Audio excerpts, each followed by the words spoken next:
Oh, we just talked about Arizona. Now we're talking about Chicago, the second worst team, I would say, in this division. 68 points last season. And this is the team with the worst off-ice record. And obviously from the points totals, that they didn't have a great on-ice record. Last season was sort of a disaster made worse by a bad trade and sign with Seth Jones that's looking like a bit of a disaster contract for them. And then 2 bad trades with not a lot of value back for Mrazek and DeBrincat.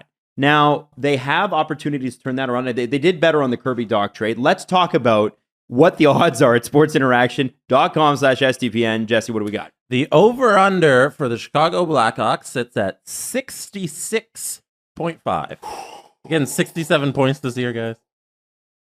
Well, it would mean they basically equaled last year. So I'm going to go with they're worse than last year. And they are going under. I think I'm going to take the under just because they are very clearly getting rid of everything. This one might go long because Adam accidentally stopped the time. It's okay. It's only a minute in. I already know that. Nobody would have known if you didn't say it. But it's funnier this way. It's funnier this way. I know how long each segmented part takes. That was a minute. No. So, So the Blackhawks, they're already trading everything that's not nailed down, and they're actively trying to get rid of Toews and Kane. And how many hockey games do we think the Chicago Blackhawks are going to win after they trade Kane and Toews at the deadline this season? well, It could be before this is even uploaded. This is the worst team in the division. They are actively trying to lose. There are 2 teams who are actively trying to lose. And frankly, Kyle Davidson deserves a pat on the back for the job he's been doing. Kyle Davidson. For what? Hey. No. Kyle Davidson has sold everything.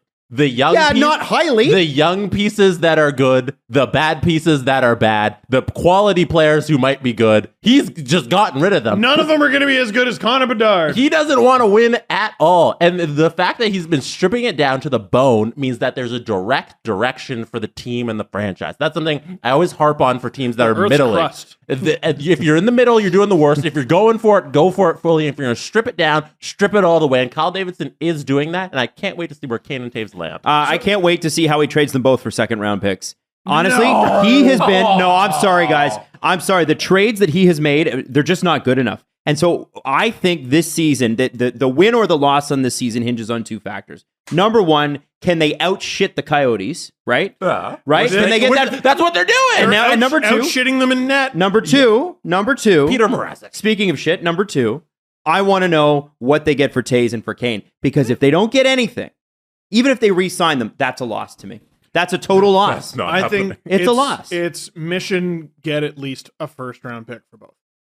I mean, Kane, despite the cap hit, has value in this league. He's still, an explosive offensive player. Toews, the start last year couldn't have been worse, but he also took a year off of playing because he was ill. So, listen, neither of them want to be there anymore. Neither of them want to lose anymore. And the one thing the Blackhawks have going for them, or Blackhawks fans have going for them, at least in terms of entertainment value, is it is in Toews and Kane's best interest to play the best hockey of their lives, right? To get out of there. And that's not good for the Blackhawks. Yeah, that's why they're going to be gone, and Kyle Davidson. And that's why they're not finishing 8th. So if they're doing too well, it'll facilitate a trade. No, this is going too well. Yeah. I don't know if you guys heard what the mission is, but it's not this. But if I was the GM who was trying to trade for them, I'd be like, you need to trade these guys, otherwise you're not going to get Bedard. Yeah. So you can pressure them, and then you could push this young GM with relatively zero experience. Not relatively little, relatively like 0. And he got a lot at the draft. He sure did. So I wanted to say... He did well on the Hagel trade. I will give him that. I wanted to say about the DeBrincat trade, because you said they didn't do great in that deal. They got the 7th overall pick. I mean, a lot of Blackhawks fans went back at me when I recently talked about the DeBrincat deal, and they were going to have to pay him.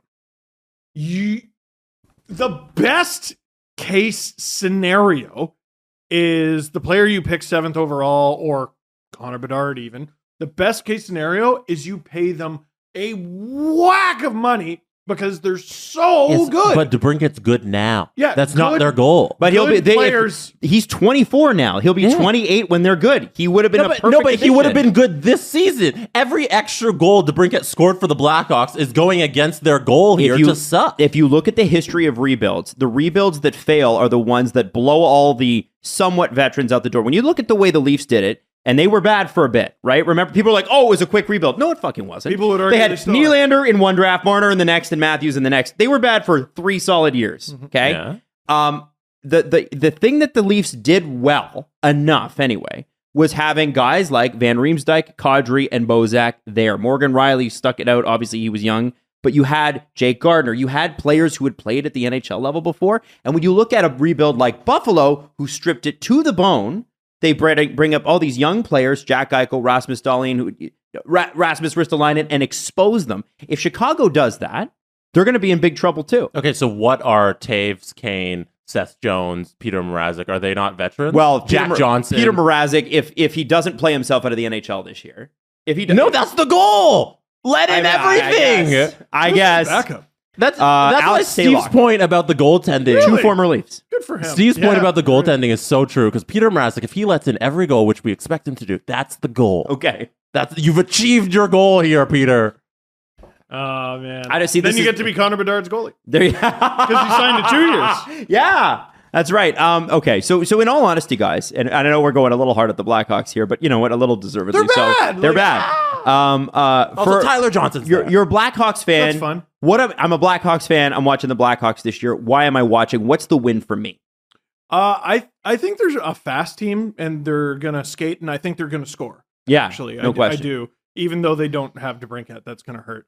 If you like goals and you like frequent goal horns and you need frequent trips to the bathroom while they show replays, watch Chicago Blackhawks games because they're going to allow a lot of goals and I think they're going to score a lot of goals. They're going to be a very high event team and that's usually entertaining if not winning. And their Stanley Cup is the draft lottery. And there's nothing wrong with that. It's really exciting as a Leaf fan who went through it. I think if the Blackhawks win the draft lottery, this video is going to be a fascinating time capsule because it's basically, is Connor Bedard, this whole conversation is Connor Bedard as good as we expect him to be? Because people are talking McDavid with this guy. And we're not used to generational talents being this close together. Not like that Shane Wright kid. Man, you know what? I hope, who do you think's going to win the Cup? The Rangers? Yeah. I hope his first career hat tricks against Rangers. Okay. It's going to happen. Okay, so how quickly then do the Blackhawks need to trade Toews and Kane to compete with the Coyotes for truly the bottom? Like, can they wait till the trade deadline? That, I think, is what they're going to wait and see. So if they're losing anyway, hold on to them for as long as possible because the longer you hold on to them, the more the cap hit goes down. Either you can retain or you could go through another team and double retain. You'll get a lot more value that way. If it turns out you got to trade them right away, you're not going to get nearly as much. So it's purely based on how many games they win basically before American Thanksgiving, which That's a fascinating story though when you think about it. It is. I mean, these are two of the biggest names in the game. Kane is still one of the biggest talents.